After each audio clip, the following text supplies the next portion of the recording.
I am very, very pleased this afternoon on the warning to be joined by Virginia Congresswoman from the 7th District in her third term, Abigail Spanberger. Welcome, Congresswoman.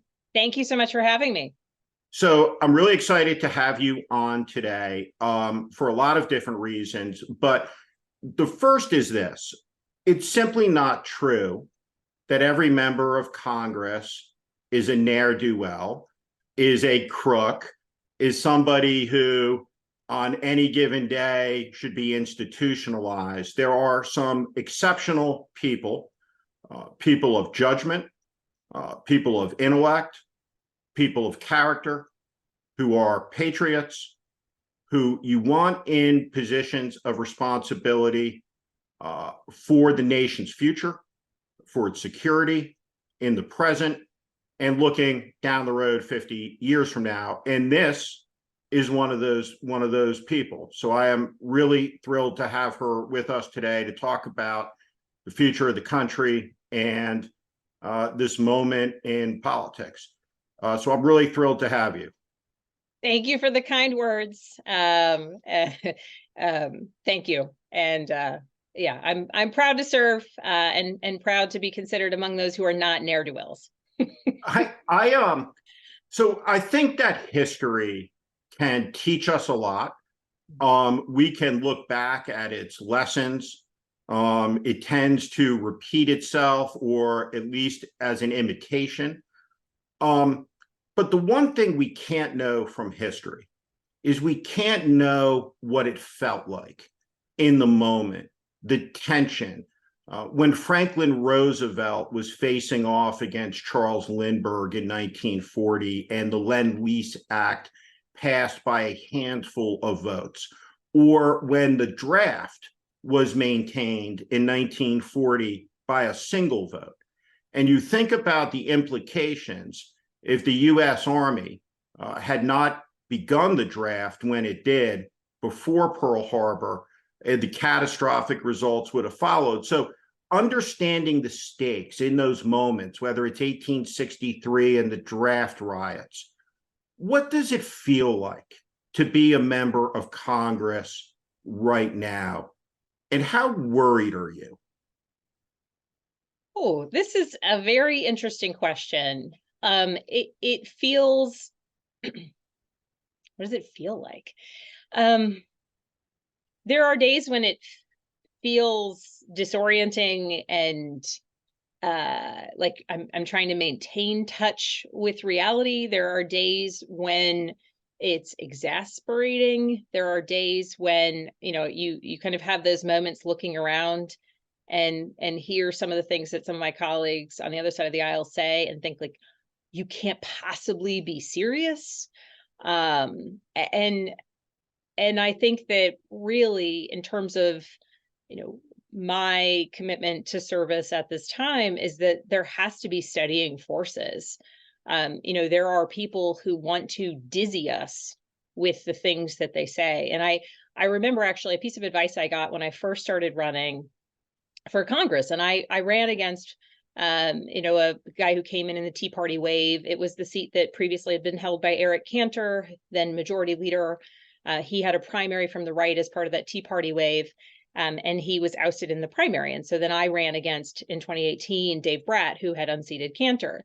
And I had someone tell me, when you're dealing with him, like, don't follow the shiny. And at first I thought it was a kind of a strange turn of phrase. And, he further explained it. He said, he will say things that you want to kind of follow those rabbit holes because they are at times just so outrageous or so kind of disconnected from the reality of governance. Like, don't follow the shiny all the places because you'll become unsteady and you never know what you're sort of kind of going against, or you only are going against something, you're not providing that steadiness.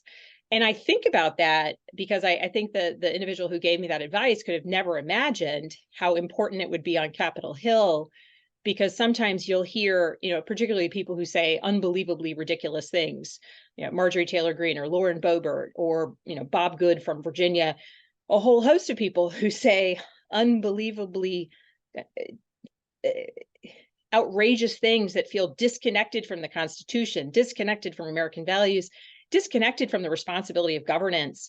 And you have to continue to, I mean, almost stay steady and like bat back these ideas without just, following them in these places where you become disoriented from reality. And I think that, there's this effort afoot to try and dizzy the American people sometimes. It certainly feels that way with Trump. The more he says incendiary, ridiculous things, the more dizzying it becomes. And so I think at times it feels dizzying to be in the halls of Congress or on the floor and listening to some of the debate. But it also feels like a really important time to just stay really steady, kind of and grounded and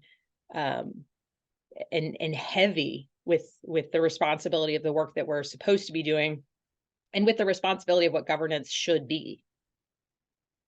And I'm going to be thinking about that question a lot longer for the rest One of the things that's interesting about you spent 8 years, I believe, as a CIA officer. Yeah. And that's the business of assessing information, Yep. intelligence, trying to find out things. It's very rare that you find the user's manual, right? It's an interpretive business. If you go and you look at this from a cinema perspective, there's the room where before the Bin Laden raid, James Gandolfini is playing Leon Panetta, and he goes around the room and he asks everybody in the room, what percentage chance do you think he's there, right? And it ranges from 50 to 60, and it's all arbitrary. And so when you look at Trump and you look at the extremist movement in the country, one of the things that I've always done going back 7 years, I've taken everything that he says, both literally and seriously. And I tend to do that with all people. If you say it, I interpret you as meaning it. So if Elon Musk says that 60% of his revenue has incinerated and it's because of the Jews, I take him literally. When I hear Mike Huckabee say this is the last election without bullets, if Trump is disqualified from running or if Trump loses the election, I take him seriously. When you hear the calls to violence, intimations to violence in our politics from a member of Congress, from a former governor like Huckabee, is this something that you're dialed into, that you hear, that you're attuned to? Is it passing over you, just part of the noise of the moment? Or do you take it seriously? Do you assess it as seriously? Do you think we could be on the edge of an era of political violence that's being prefaced by the rhetoric? Because certainly it's the case that the actions that followed the previous burst of rhetoric, which moved the line, which is, hey, and we had a long warning for it, I'm not going to concede the results of the election if I lose. It's only a legitimate election if I win. And my view has always been, as an intelligence matter, that should have struck a 5 alarm for this entire country back in 2015 when he said it. So I'm just curious, as a former intelligence officer, how you process through all the noise, the stuff that really matters, is dangerous, and how do you think about it? Well, I think I perceive it the same way that you do, which is, if you don't mean it, why would someone say it? If you don't think there's a hint of truth, even just a hint of truth in something that someone is saying, right? Be it former Governor Huckabee's comments, or any intimations, however overt or kind of more cute, if I could actually use that word, that people in Trump's circle were trying to say, like, of course he's going to win, and if he doesn't, there was something wrong. Like, even if they're being a little jokey with it, like, that is not something that you hear from people who are serious about governance, right? You will never hear people who are serious about governance joke about, well, now we might have violence, you never know, right? Like, it's actually a pretty grotesque thing, even if you're just joking, to joke about. And so there has to be some level of seriousness. And importantly, because even if the person saying it says, oh, but I was joking, or I didn't really mean it, or I was being hyperbolic, somebody somewhere is hearing them, and somebody somewhere is taking it literally. And so there is a tremendous responsibility for any legislator or person with an elevated voice because of elected office, or, because they own a gazillion-dollar company. Like, any person with some level of an elevated voice that people listen to have a responsibility to be pretty clear with their language, particularly if they're talking about issues or topics related to, or that could be perceived as, inciting violence, spreading hate, dividing communities, or impugning, whole groups of people that could lead to those sorts of things. And so, even if I don't think that someone means it literally, it doesn't matter, because somebody somewhere likely does.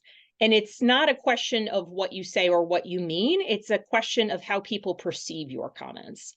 Yeah. And there's examples along the way where, I have long been in the bucket of advocating for people to be really clear with what their language does or doesn't mean. And in some cases, it's because you can make people misunderstand your policy stances. And in some cases, it means you can actually be aggressively inciting violence, or creating a foundation where violence is expected or presumed just by the virtue of what you say, how you say it, and importantly, what people hear. Well, one of the questions I wanted to ask you, when you came into Congress in 2018, you were in a group that got a lot of attention of women candidates then who became members, who all worked in the national security business, military officers, CIA, FBI, whole gamut. You represent the 7th District of Virginia. Do you still have Quantico in your district? I do. I proudly represent Quantico, okay, and a number of other military installations, but a ton of military veterans, and certainly lots of active duty service members. Okay. So the Marine Corps, of course, is based in Quantico, the officer candidate school, and we have no commandant of the Marine Corps. Yes. We don't have, or are about not to have, a chief of naval operations. Mm-hmm. We are about not to have an Army chief of staff. We have more than 300 positions that are unfilled, including the commandant of the Marine Corps, including leadership roles at military installations at home and abroad, that are unfilled because of one senator, which I know is where you're going with this, Steve. It is outrageous. It is shameful. It is ridiculous. And there's two pieces to it. One, it is impacting our readiness, right? When service secretaries have to write a joint op-ed as some sort of call to, please understand how difficult and how bad this is, like, that's a ridiculous state of affairs, right? They should be focused on the job that they have at hand, but instead they're having to raise the alarm because apparently not enough people are listening about what it is that Tuberville's doing and the detriment to our military readiness. And I could go on and on about the detriment to our military readiness. Then there's the very real impact on the men and women who have sacrificed, like, in countless ways, everything from, injury in combat and loss of their brothers and sisters in arms, to missed birthdays and missed holidays and time away from loved ones and milestones, not just when they're in war zones, but when they're on long-term TDY or when they're PCS places that they can't bring family members. And now we have, at this point, more than 300, by the end of the year, be more than 600 people who are in limbo. Are they going to get that next promotion? They've missed PCS season. Anybody with kids in school, kids who are presumably on their maybe 7th, 10th, 15th move throughout their childhood, didn't get to move in the summer. Maybe they'll move, maybe they won't, right? Like, it's unbelievable the disdain that Tommy Tuberville is demonstrating for the people who give themselves to our military, as well as his overall disdain for our national security. And he keeps coming back with, it's not a threat to national security. Well, literally, when service secretaries are writing op-eds to make the argument about how it is a threat to our national security, like, believe them. And what the hell does he know? Like, yeah, I'll stop. I think so.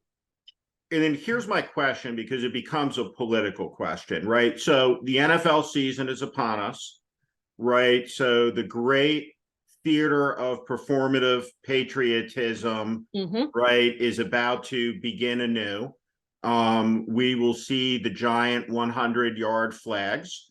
We'll see military flyovers and all of it.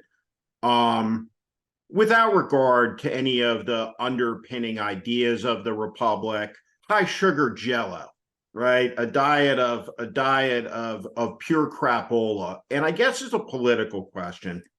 And I tend to think about these things through the prism of my age, right? And between our age group, right, mid-40s, early 50s, the people we're talking about in the military, right? Lieutenant colonel, colonel, brigadier general, major general. Let's say you have a woman Army colonel, right, whose husband is moved 10, 11 times, has a job, has some flexibility in the job, but that guy has a career that might be 25 years into it, that he has to move where his wife, the colonel, is supposed to move to. She's been promoted.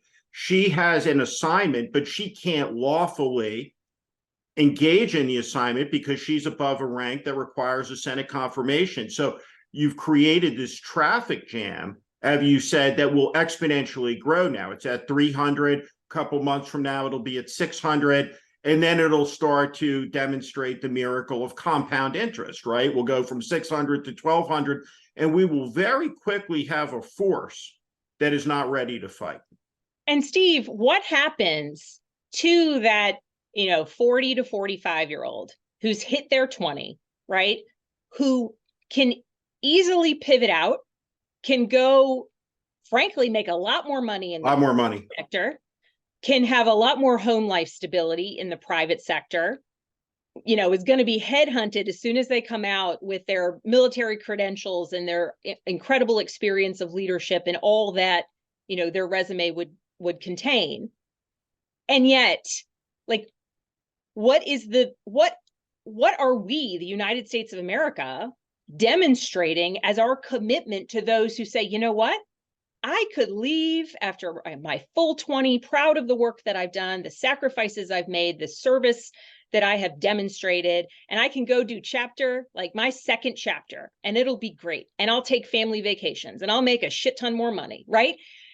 And now those same folks are watching the people who made the commitment to stay or are making the commitment to stay, the folks who say, no, I'm going to go out and I'm going to aspire to be, and I'm going to keep leading. And my commitment is to the soldiers and the airmen and the Marines and the sailors behind me.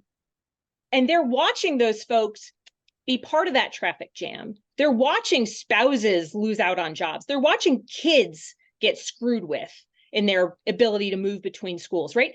They're watching that happen, and they're watching it as some performative level of just, who knows what is his actual goal and intention of one random senator, right? They're watching all of that is happening because of one senator. And frankly, who are the Republican senators who are railing on him, or Republican House members who are saying, cut it out? You are hurting people. You are hurting our military. You are hurting our readiness. And the impact of this will be felt in years into the future, right? So no one is speaking up for them, right? They are watching, like, the folks who are a couple years ahead of them at the academy, or the folks who are their mentors, or in many cases, some of their own circumstances. They are watching the impact of one man's kind of, culture war drama impact the entirety of the United States military. So I want to ask you a question, and it is not aimed at getting you in trouble, though I think you probably don't care with your reputation for being a straight shooter. So I spent a long stretch of my career working in Republican politics. If it was a Democratic senator who was doing this, the senator and the entire party would have been crucified and would have broken very, very quickly. It would have been a bloodletting. What is wrong with the Democratic Party politically that the institution, not Abigail Spanberger, not Chuck Schumer, I'm talking about the party, I'm talking about that amorphous whatever, why can't the party organize, target, attack, and destroy on an issue like this, which I would argue is a skill that's going to be necessary to deploy in 2024? So I'm going to give you two different answers there, right? What I would love to believe, and I can't speak for the Senate. Let's pretend in some fake scenario that, this is, well, even if it's, Senate that's doing the confirmation, if this were a Democratic senator, like you would have, you'd have to wait in line to assail that person, right? There would be teams of Democrats saying, we will fund your primary opponent. We will campaign against you. You do not deserve to be in the United States Senate. This is disgraceful. This is terrible. We are taking you out. So for starters, I would say there's an entire problem, and I'll get to the Democratic Party in a minute, right? Like we would turn on our own and punch them in the face over this, right? And I can see my colleagues in my mind who would be right there with us, right? You'd have to use a wide shot camera because everybody would be ready to just say, we're done. This is ridiculous. You're out. Change your position, right? And then there'd be all the peer pressure behind the scenes that Democrats are really good at. And if there were ever a Democrat doing this, it would crumble really quickly, right? And so that's a question of why are they not doing that on the Republican side of the aisle, right? Why are they not coming to him and saying, listen, you're a United States senator. You're not a football coach anymore. You are hurting national security. You fix this, you stop this, or we will one by one start denouncing you. We will one by one start pummeling you. We will find a primary opponent. We will fund him and you are out. Right. So first question is, why are the Republicans not doing that? Of course. Because and let me answer that one, right? Because they're bad, right? And they don't have to because they have this mantle. People think they're good on military issues. They don't vote for the PACT Act. Well, some do, right? There's plenty of people that get to vote and say, well, I don't really like it had a semicolon here or an asterisk there. So I voted against the legislation, which then, they'll show up talking about all the good things that legislation they didn't vote for does for veterans, right? And that's just an accepted reality that right. It's life's not fair, but there can be no expectations on them, right?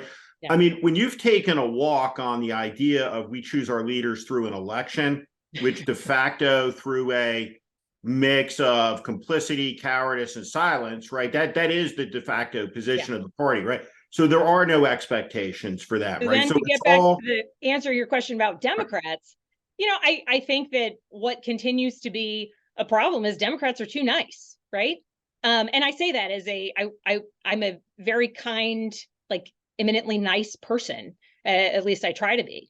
But where we could be in this circumstance, just ringing the alarm bells, just pounding in a coordinated message, right? And you see organizations doing it. Vote Vets is a veterans organization that supports Democratic veterans running for office or those who support veterans running for office, et cetera. We have seen them take this issue on. And there are, entities within politics doing it. But what we're not seeing is a coordinated effort, certainly within the United States Senate, where I think it would be most appropriate, to just pound on this every single day, because you're right. If this were a Democratic senator, like, I mean, you'd get run over on the way for all of the Republicans who would want to be speaking to a microphone about how awful this is. And yet, while there have been many senators who have spoken up, it isn't in the same coordinated, how's your day? Like, would you like cream in your coffee? Let me tell you about this Democratic senator, right? Like, any question asked would be, don't answer, pivot towards talking about how horrible this, imaginary Democratic senator is. Whereas Democrats like are just not taking that like aggressive stance. And there's a whole host of reasons that perhaps it's the case, but I'm ringing the alarm bells. I'm railing on this issue. I welcome anybody and everyone who wants to join me to do so. But it also gets to the fact that again, I'm not a member of the United States Senate, but if I were queen for the day, I would love to see just an entire Senate floor full. Just, we're here to vote. Like, we're here to ensure our national security. Like, we're not leaving till that gets done.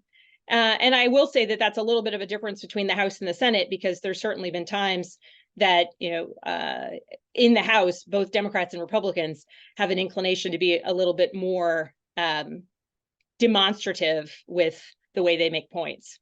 It's so funny when you're in the fight and in the back and forth of a campaign, and especially when you think you're just absolutely on the right side. I just like, if I was back in campaign politics, right, in Washington, I know that I would walk into a room in the Democratic Party and I said, we're just going to have a fun week, right? We got America's dumbest senator by far, which is saying something, right? Holding up hundreds and hundreds of military promotions, weakening the national defense of the country. Let's go. And if you said nothing, you agree with him. Yeah, it's incredible. After the last election, you caused a little bit of a kerfuffle, right, within the Democratic Party, when you said that and advised the party apparatchiks and consultants should watch all of the Republican ads. Yeah. And then nobody should ever say the words defund the police again. And the response to that from some was, no congressional Democrat campaigned on defunding the police, which is true. But I guess like my question is, why do you think the people who criticized you, why is it that they think that those issues are associated with your party? How did that come to be? Because there's members of Congress who literally said those words, right? Okay. And there's video, and that video made it into attack ads across the country. And this goes back to your earlier question, whether it's a Republican congressman or, someone speaking about potential of violence or an inevitability of violence or something, or it's Democrats just using clumsy language or saying something that they don't really mean, or what we really mean is. And there is a responsibility to be clear in our language to voters. And so, on the Democratic side of the aisle, there are a bunch of people who use this, cute little catchphrase that looks good on a poster, and then said, well, that's not what we really mean is. Meanwhile, the words defund and then the police, that has a meaning. And if you don't mean defund, then use something else. Say, invest in mental health services, or, invest in community policing, or, right? Like, all of these things that the very same people, and in fairness, little asterisks, like there were a couple localities that actually wanted to fully defund or make substantial financial cuts. But for the vast majority of people, we said, well, what we really mean is, well, people know that. No, people don't know that. because people aren't listening to your speech on the House floor watching C-SPAN on a random Tuesday morning, right? They're seeing the ads where you're holding a sign or you're saying the words. And so if you don't mean it, don't say it. And if you mean something, frankly, that is, impactful and thoughtful policy, then why would you not want to convey what is your sort of comprehensive plan or your thoughtful policy or something that's really meant to get at the heart of, the challenge that people are facing? And so I think that, certainly I'll say for me, in my experience, part of the challenge is this gets back to the issue that there's so few competitive seats around the country. And so many of my colleagues, Democrats and Republicans, if you're in a safe seat, you're in a bit of an echo chamber, because while you might have, if you're a Democrat, while you might have, Democrats across the gamut and certainly, Republicans across the gamut in your district, if you're winning with 65, 70% of the vote, you're probably not hearing from them, right? Or you're maybe not visiting the events where they're going to say, oh, Congresswoman, let me tell you this. When you represent toss-up districts, you better believe that people across the entire span of political ideology, will come up to you and say, you barely won, or this is a toss-up district. Let me tell you something, right? Because there's a certain empowerment, I think, that comes when they think that, like, we might get you next time, which I say it jokingly, but I actually deeply appreciate the fact that I get to hear from people across the spectrum on a regular basis. And so I know how these, glib comments here or a slogan there, like, not only, yes, it gets kind of, turbocharged through some of the, right wing or just, right-ish media echo chambers, but like, I also know how it translates into the minds of people because I'm hearing them, right, talk about things that are either deeply concerning, right? On election day in 2020, I had a police officer, a Black man, police officer, come up to me at the polls in uniform, take me aside for a moment, and said, I think I know the answer, but I just want to be sure. Like, you don't want to defund the police, right? And I said, no, sir. Like, thank you for your service. Like, in fact, a lot of the improvements and the needs of police departments across the country actually cost a lot. And I want to have honest conversations about that. And he said, okay. And he was clear that that was a legitimate question that he came to the polls and, asked me, right? And so I think that people need to understand that, like, the concerns that people have are real. And in districts, in toss-up districts, we get to hear them all. And the reason I said people should watch attack ads is because I think there's a real lack of understanding of what they are. And I thought this back in 2020, and Steve, allow me one more rant on this. Yeah. But I had actual proof of that. So with redistricting, my district changed substantially. And my media market went from being 20% the DC media market to 80% the DC media market. So I ran far more ads on DC TV, as did all of the IEs spending against me. And I had quite a few members of Congress, wonderful colleagues, come to me and very earnestly and very kindly talk to me about the attack ads. Oh, I'm so sorry. I saw the attack ads. I can't believe the things they're saying. I had multiple colleagues give me a hug and ask if I was okay, sincerely, earnestly, and kindly. And what that meant to me is, like, wow, right? Like, these are wonderful people who are earnestly concerned about me because they've suddenly seen the terrible attack ads that get run against me. And then it gave me actually quite a bit of empathy because I thought, oh, all those times I thought that many people didn't understand, like, indeed, they didn't. Because it wasn't until they're getting dressed for work in the morning and they see an attack ad, saying XYZ terrible things about me, that they were like, oh my gosh. And they're seeking me out on the House floor, right? And people I know well, people I seldom talk to, right? It really runs the gamut. And they're, like, deeply concerned for me. And so it just is one more indicator that so frequently, people live not only in safe districts, but also in kind of safer regions or media markets where they're not seeing their colleagues attacked in a way where it feels more personal. And they really don't understand how much those attack ads are not only on television, but in fact permeating in communities.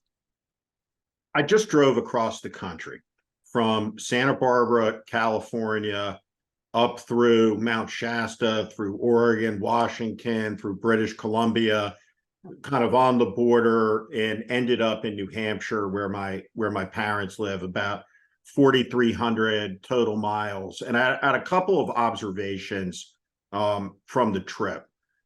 And the first was how utterly and completely irrelevant the overwhelming majority of cable news is to the lives of the people whose lives I pass by on the road. The total disconnect, just visually driving by, between what those people see on cable news. And in that sense, when you watch Mitch McConnell and you watch the freeze and you watch the reaction after it, which is he's fine, no problem, he's dehydrated, kind of the reaction, tongue in cheek, is, hey, he looks great, 6 more years, right? So there's this constancy of people are constantly told things that do not compute with what they are visually seeing. I talk to people with green hair and nose rings and a sleeve of tattoos, cowboys, farmers, all sorts of people. There's not a single person I met that wants a Trump Biden rematch, even the Trump supporters, right? And secondly, there's not a person I met in the vast middle of the country who doesn't believe that through the district attorneys of a couple of cities, that the Democratic Party is an utterly lawless advocate. San Francisco and Los Angeles. Is there an understanding in Congress among Democrats of the impact of the Fox propaganda around those cities, combined with the real policies of those district attorneys, as having imprinted on the national brand of the entire party? Or is there a denial about that?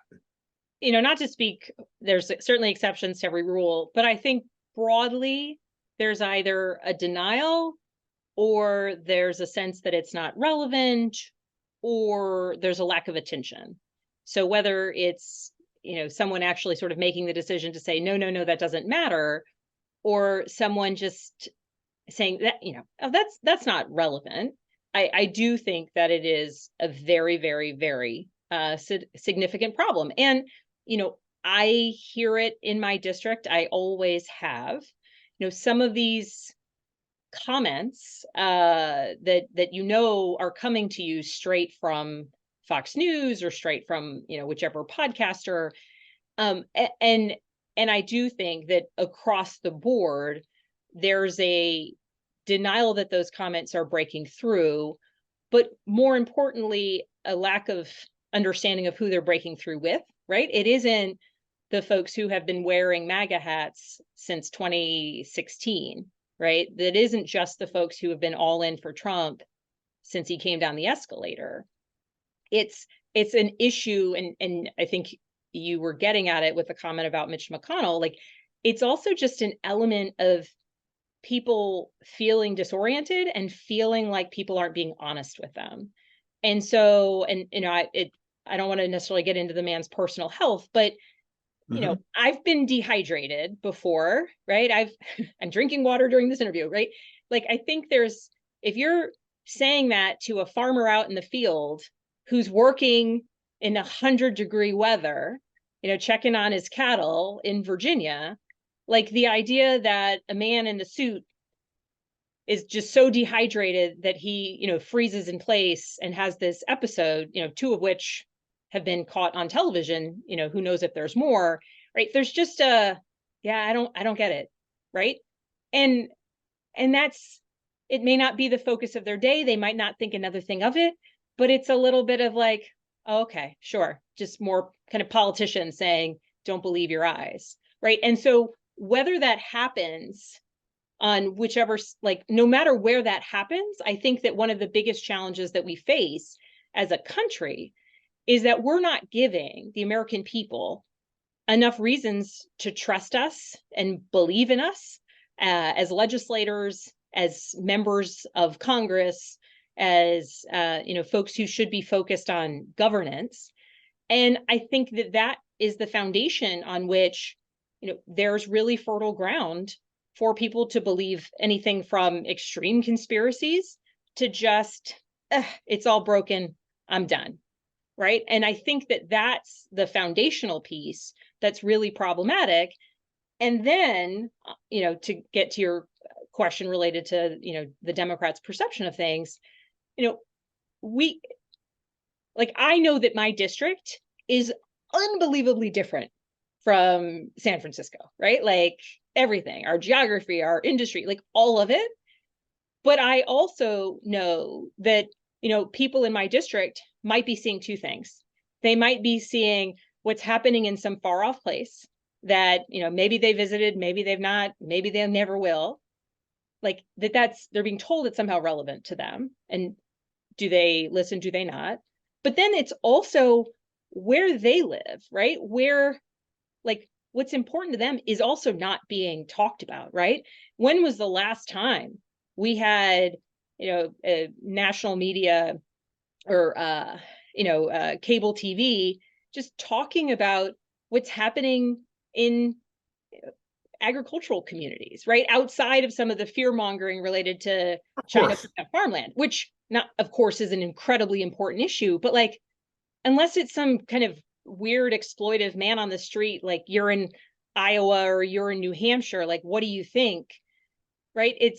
It's not a real engagement with beautiful, vast communities and people that exist certainly across my district, but I'd argue, across that route you took across the country. What a great answer to that question. Very, very kind of wise look at the country, which is very quickly, we will be celebrating a birthday. This country will be 250 years old. It's an extraordinary achievement, the oldest constitutional republic in the world. The founding father of the country, George Washington, I think there's a real lack of understanding of why he was great. And there's a portrait of Washington in the Capitol Rotunda. Mm-hmm. It's my favorite. Keep going. And in that portrait, Washington is coming to resign his military commission. Yes. And the painter viewed that as the noblest act in history. And in that painting, Washington has laid down his cloak and draped it over a chair, which is larger than all of the other chairs in the painting, but it sits empty and unoccupied. The symbolism is that Washington has rejected Caesarism. Washington, in a highly prescribed ceremony, bows to Congress. The man who could have been king, could have been emperor, and he retires. And then he does it again. Really the first person in 2,000 years of history that walks away from power. And so on this drive, crossing into Canada, and I'm married to a Canadian, and I love the country. When you cross the border, Charles III is sovereign. He is king of Canada. Every society on earth is organized in one form of another. And there are a lot of democracies that have a monarchy as the head of state. And their country's democratic processes are the same as ours with variations and differences, but really in many ways, no less freedoms, just different. But in this country, we don't have a king. We don't tolerate a king. The people elect, choose people like you, and you are given a lawful power with many, many limits on it that can never interfere with the rights of the individual within a system that restrains the power of government that's endured for 250 years. And however you think about the great Jenga game of life, at the foundation of the American way of life, at the American civilization, is this: we choose our leaders. And if you walk away from that, you've reset a debate and argument back, not to 1965 and the birth of the modern civil rights movement, not to the desegregation of the military in 1947, not even to 1865 and Appomattox. You've reset the debate and the argument all the way back to 1776. And so my question is, what is this 2024 election about? Because I don't think it's about the economy.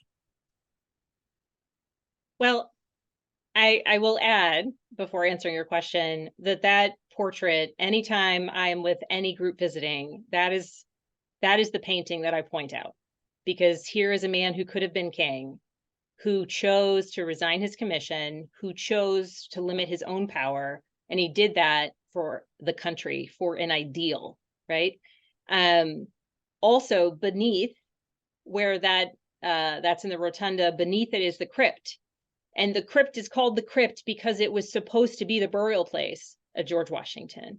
He was supposed to be entombed like a king, like a monarch, like this extraordinary person, and he didn't want that.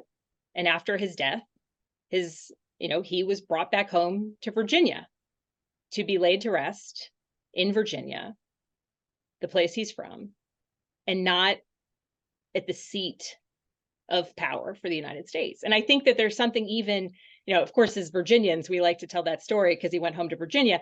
But there's something really important about saying, no, yes, I want to go home to Virginia, but actually, yes, be revered, yes, recognized for the important role in history, but to be entombed in this space the way kings are, right? That's not what we're going to do in this country. And I think that's another element of it. And when we look at what the 2024 election is, I think there's a couple different things that have deeply distressed me within our political system: the divisions, the lack of respect, the kind of reductive way that we talk to each other. But there's also a lack of pride. And we saw this even in the 2021 elections in Virginia, in our gubernatorial race, right? It was some of the same language about, everything's terrible, people are terrible. It's all this doom and gloom, which, for anyone who remembers the horror that was Trump's inauguration speech, right? He spoke of a country in that speech that is not the country that I believe in, that is not the country that I served as an intelligence officer, is not the country I'm raising my daughters in, is not the country that I believe is truly extraordinary, because of our history and because of our possibility and because of what we have done over, and we have been imperfect, but we have always been progressing, right? And we hit, we hit stoppages along the way, and we keep going. And so I think the 2024 election, I had frankly hoped it was the 2020 election. I think because of COVID and because of a whole host of, predominantly because of COVID, I think that some of that, we're going to break through this barrier, this little regression that we've had along the way. I think that was slowed. And so for me, 2024 is really a question of, freedom and possibility, and, a wide-eyed view of the fact that, yeah, eggs are more expensive, right? Interest rates are high. Buying a house for the first time, if you're starting a family, is difficult, right? I'm not saying everything is perfect. That's like, if you truly love something, you are honest about its imperfections, but it is a devotion to making it better. And so I think that the 2024 elections are about exactly that, right? Are we going to have members of Congress who love their country, who love their communities, who love the people that they represent, whether they vote for them or not, right? And will demonstrate respect day in and day out? Because one of the things that I think is most corrosive to our political system is the fact that there is a disdain for people who disagree with you. And I may listen to someone present me with what I find to be the most objectionable opinion or assessment, but like, what's at the heart of that? And, when it is something that is just objectionable and violent or racist or anti-Semitic, right? Like, there's obvious lines where you say, like, no, sir, like, I will not even abide these sorts of comments. But, when I had, as this has happened, had a Vietnam veteran come to me after the 2020 election, and take me by the shoulders and like at a Veterans Day event shortly after the election, and say, I'm so worried. I'm so worried about our country. I'm so worried. I think the election was stolen, right? And in the first part, right, because I have, in this particular example, I have Vietnam veterans who come to me, I'm so worried. I'm so worried. I lost like dear friends on the battlefield defending the ideals of democracy. And I'm so worried because Donald Trump and his supporters are undoing that, right? I've heard that time and time again. But this man came to me earnestly fearful, and good for him, frankly, that he was willing to go to his Democratic congresswoman, because he was certainly not a Democrat, and express an earnest fear. And I think that we're, in advance of the 2024 election, being able to recognize that, there are the Pied Pipers who are leading people astray, right? And they're a problem. But there are people who are listening to their messages, who are concerned, who are worried, who are fearful. Who are not the problem. Who are not the problem, but who are the victims. Who are the victims of this ideology, who are the victims of manipulation, or who just are taking on the information that they receive.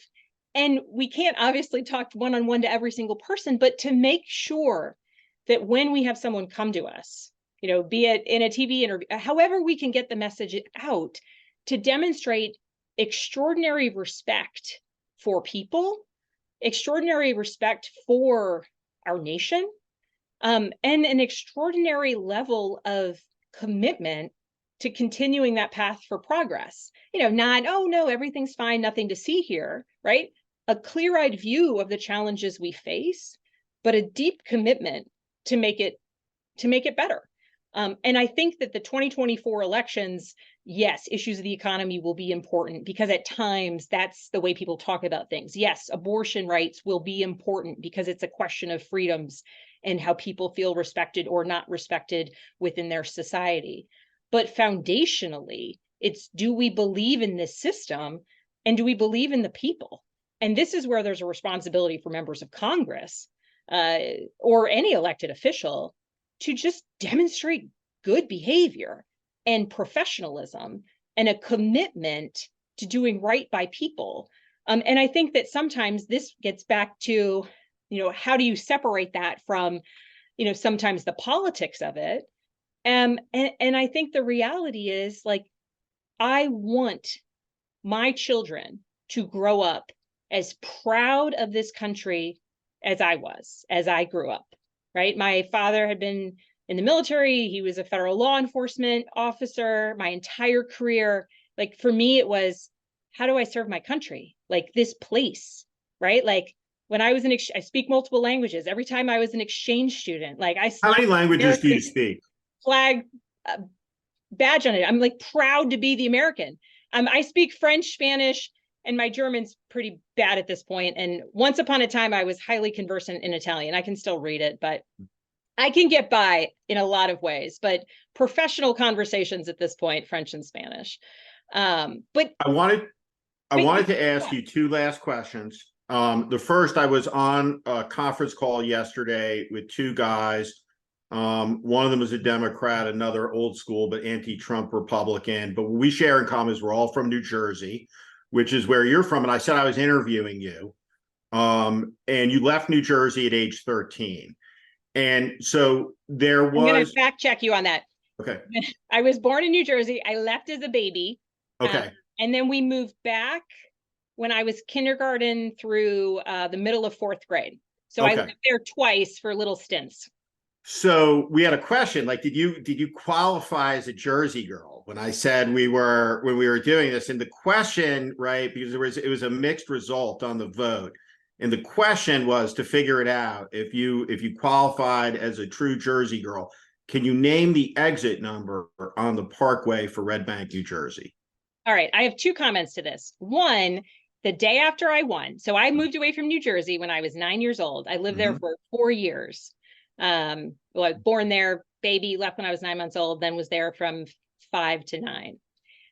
The day after I won in 2018, Governor Murphy called. I get an unknown number. I answered my phone, and I hear from the governor of New Jersey, looks like a Jersey girl won in Virginia. So I would say, according to Governor Murphy, yes, I qualify. But absolutely not. I have no idea what I lived at. And worse than that, I lived in Mattawan in Monmouth County. And I was talking, maybe this is 2 or 3 years ago, with my aunt and saying, oh, I always loved visiting you all because you were so close to the water and we would always go to the shore. And my aunt was like, about an hour and change away from me. And she looks at me and said, Abigail, are you serious? To which I said, what? And she said, you were 15 minutes from the shore, like the entirety of the time you lived in New Jersey. That's how bad my New Jersey geography is. New Jersey memory is. Well, and also in fairness, it's because I sunburn and my parents hate the heat. So literally they let me believe that the shore was over by my aunt's house when indeed we lived very close to it. So I failed on that front. But if the governor says you're a Jersey girl, it must be so. But I will say all my New Jersey people, so my parents were both originally from New Jersey. They meet New Jersey people everywhere. Wherever you go in this country, you'll meet somewhere from New Jersey. Made Virginia home. Yes, that's true. Here's my last question for you, and I'm curious about what your thinking on this is. As a Republican, back in the day, when the party was a conservative to moderate party, I grew up in New Jersey, moderate part of the party. But one of the issue differences in the era was on the question of privatization. What services are appropriate, right, for government to privatize, what public-private partnerships. And there was an absolutist Democrat union position was never. There's a Republican position of privatize everything.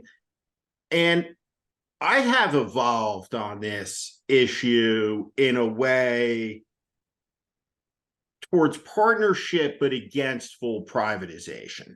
There are some things like prisons, which I think are the province of the state, and that no private company should ever be outsourced that. But you are a serious national security person.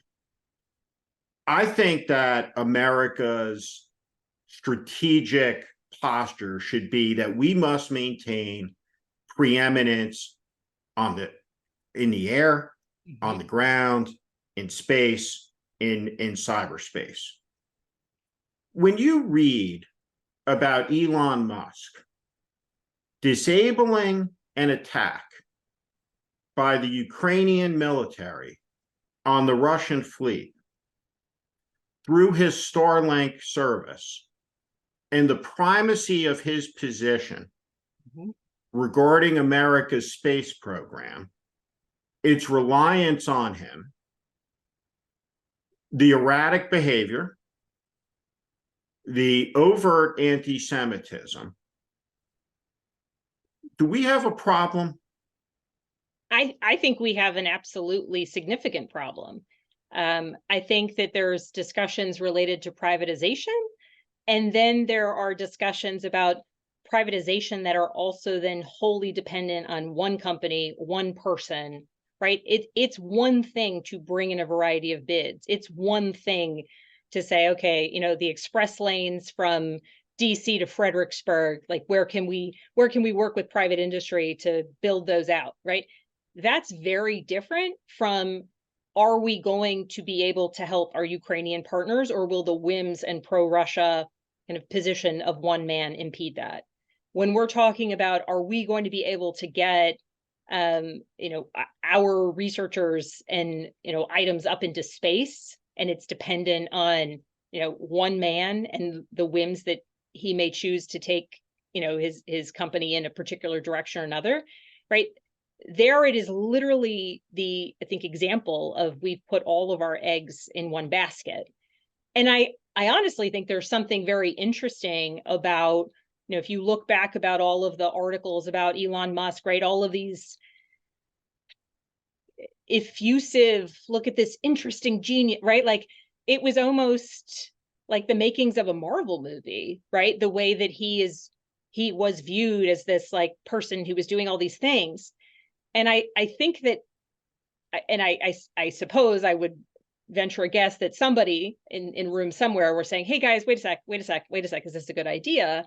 But the reality of the way that, be it, the United States tries to cut costs, or, streamline things, or, bring in corporate partners, or, unite business with government priorities, like, there was a very significant gap, I think, in the way that in this particular case with Elon Musk, between his engagement in space and his engagement with Starlink and now Twitter, right? Like, he has proven himself to be a highly unreliable partner. And there's one thing for there to be public-private partnerships. It's quite another when it's public one-man partnerships.